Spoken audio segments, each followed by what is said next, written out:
Leonardo, prazer falar contigo. E nessa realização de lucro, a gente vê a preferência dos investidores estrangeiros, principalmente com as empresas que acabam sendo mais penalizadas, né, com o tarifaço, ou pelo menos aquelas que vivem mais das incertezas, seja no aspecto, né, protocolar ali, de ser mais tarifada, de ter menos possibilidades, né, de comércio com os Estados Unidos, ou até mesmo aquelas que são mais impactadas com uma movimentação de câmbio também, enfim.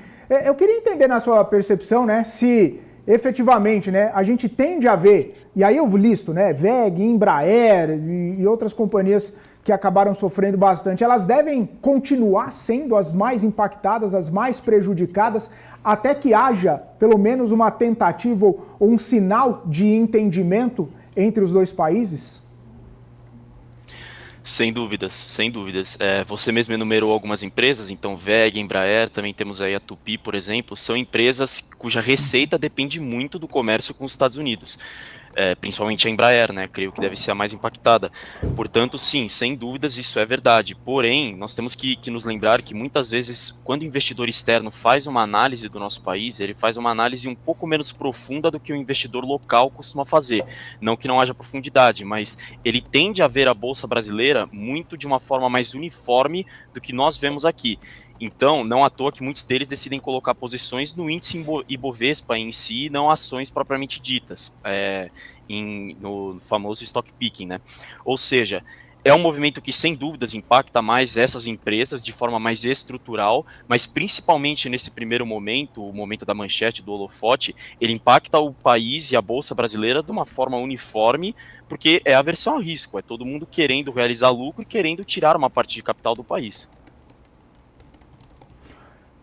Querendo ou não, existem as empresas que são mais impactadas, mas você monitora, Leonardo, empresas que de alguma forma podem até ser beneficiadas por conta de um cenário doméstico que priorize, de repente, uma demanda pelos seus produtos, ou de repente alguém que possa se safar ileso desse movimento todo aí, ou de repente tudo, ou pelo menos a maioria dos setores deve ser pressionada, deve ser impactada negativamente, sem ter algum tipo de setor ou empresa que possa superar, até mesmo com resiliência, esse cenário tarifário. Tem alguém que se salva por aqui?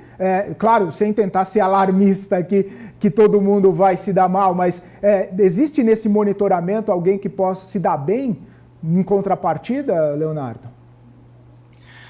Bom, no meu ponto de vista, depende muito do que você enxerga como bem, porque eu creio que o melhor cenário que nós temos agora não é um cenário bom, mas é sinceramente um cenário menos pior.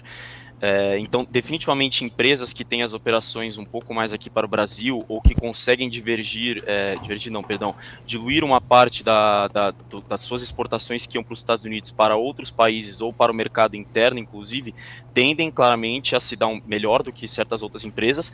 Porém, vamos nos lembrar que o impacto para o câmbio ele afeta todo mundo de uma forma geral. O impacto nas expectativas de inflação também. E isso acaba trazendo outros tipos de impacto mais macroeconômicos para o país, de forma que, de uma maneira geral, todas as empresas acabam sendo prejudicadas. Portanto, sim, no relativo, certas empresas tendem a não se beneficiar, mas tomar menos impacto do que outras, ou seja, é um benefício relativo, mas em termos absolutos, na minha opinião, não. Na minha opinião, dado que os Estados Unidos têm uma relevância gigantesca para o nosso comércio exterior, não tem muito como você escapar disso e pensar simplesmente que vai ser um cenário mais benéfico para uma ou outra empresa, para um ou outro setor.